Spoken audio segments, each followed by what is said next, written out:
We use sentences all day, every day. But have you ever really stopped to think about what a sentence is? What it actually does? It sounds super simple, right? But it turns out there's this whole secret life to sentences that's been hiding in plain sight for centuries. So let's dive in and uncover it. So, is a sentence really just true or false? For a long time, a lot of the smartest people on the planet would have said, yep, pretty much.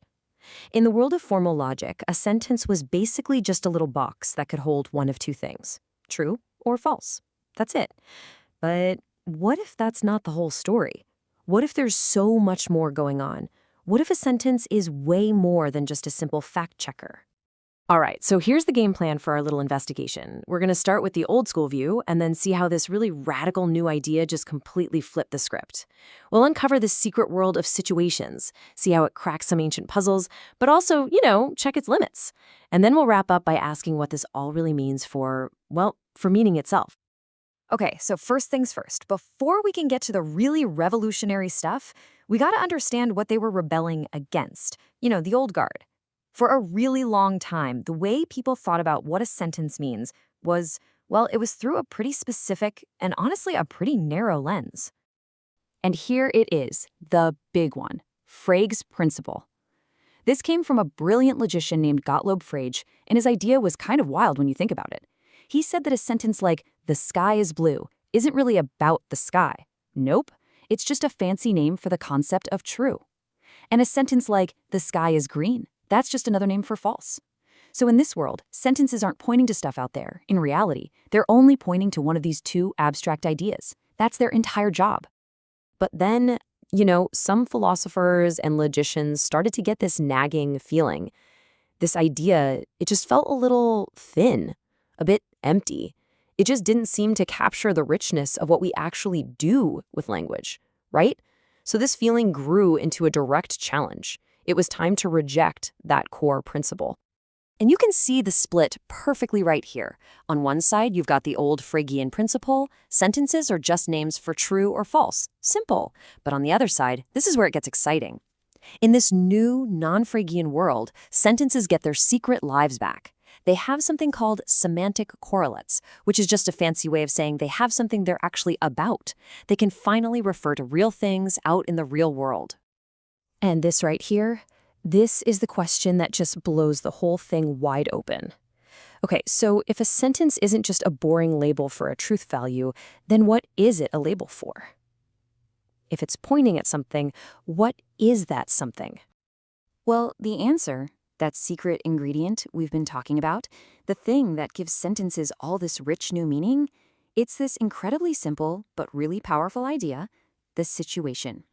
Yeah, so that semantic correlate we mentioned, the most common and powerful one is what's called a situation. So in this new way of thinking, a sentence like "the cat is on the mat" isn't just pointing to the abstract idea of true. No way. It's pointing to the actual thing happening, the real world state of affairs, that specific cat on that specific mat right now. And the cool thing is, situation is a super flexible word. What is a situation? Well, it could be a quick event, like a flash of lightning, or it could be a whole episode, like an entire baseball game, or even just a static state of affairs, like, a book just sitting on a shelf. Basically, it's any slice of reality you can imagine, big or small. This quote here really nails the new way of thinking. A sentence characterizes a situation. It's not just saying if something is true or false in that situation. No, it goes deeper.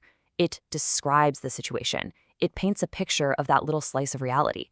The sentence and the situation suddenly become totally intertwined. Okay, so this is a really cool idea, right? A neat philosophical shift. But is it just a theory, or does it actually do anything? Does it have any real muscle? Well, let's find out. Let's throw it up against one of the most infamous, brain-breaking paradoxes in all of history. Oh yeah, the liar paradox. This sentence is false. Just think about it for a second. If it's true, then what it says has to be right, which means it's false. But wait, if it's false, then it's lying, which means it must be true. It's this perfect, impossible loop that has literally tormented logicians for thousands of years. So how does our new toy, situational semantics, deal with this monster? Well, it handles it beautifully. Here's how. Step 1. Just remember, every proposition has two parts: the content, what it's saying, and the situation it's about. Okay, step 2. Now look at that tricky liar sentence. What's it trying to be about? It's trying to be about itself. It's making a claim about a situation that includes its own truth value. It's like trying to see your own eyeballs without a mirror. So, step 3, situational semantics just breaks that loop. It says, nope, a proposition has to be about a situation that exists independently of the proposition. By forcing that separation, the whole self-referential nightmare just falls apart. The sentence fails because there's no coherent, outside situation for it to even point to. Problem solved. And listen, this is way more than just a clever trick to solve an old puzzle. This framework is incredibly powerful. It actually helps unify a whole bunch of different types of logic. I'm talking about everything from good old classical logic to more exotic stuff like modal logic. That's the logic of possibility, of different situations, or even paraconsistent logic, which is designed to handle contradictions. By using situations as this kind of common building block, we can start to see how they all fit together. It's like finding a Rosetta Stone for logic. Okay, this all sounds pretty amazing, I know.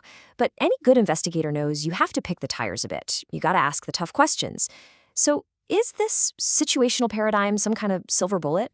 Is it the one key that unlocks everything about language and logic? And here's the big one. What happens when a truth doesn't really have a situation? I mean, it's super easy to picture the situation for the cat is on the mat. We can all see it.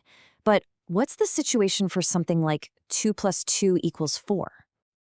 Yeah, this is where the whole theory might hit a bit of a wall.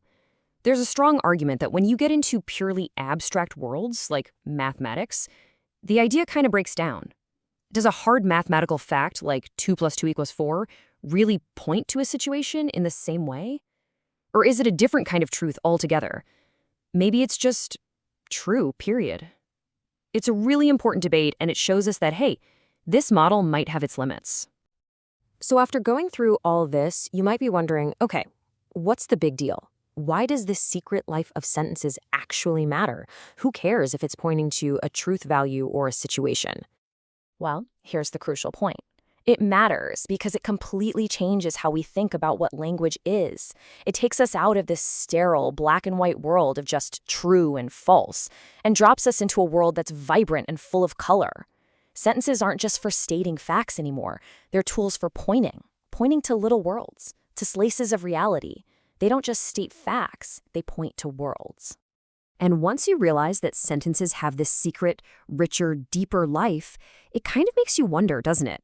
If we had it wrong about something this basic, this fundamental for so long, what other amazing secrets does our language hold? What else is hiding in plain sight, right there in the words we use every single day?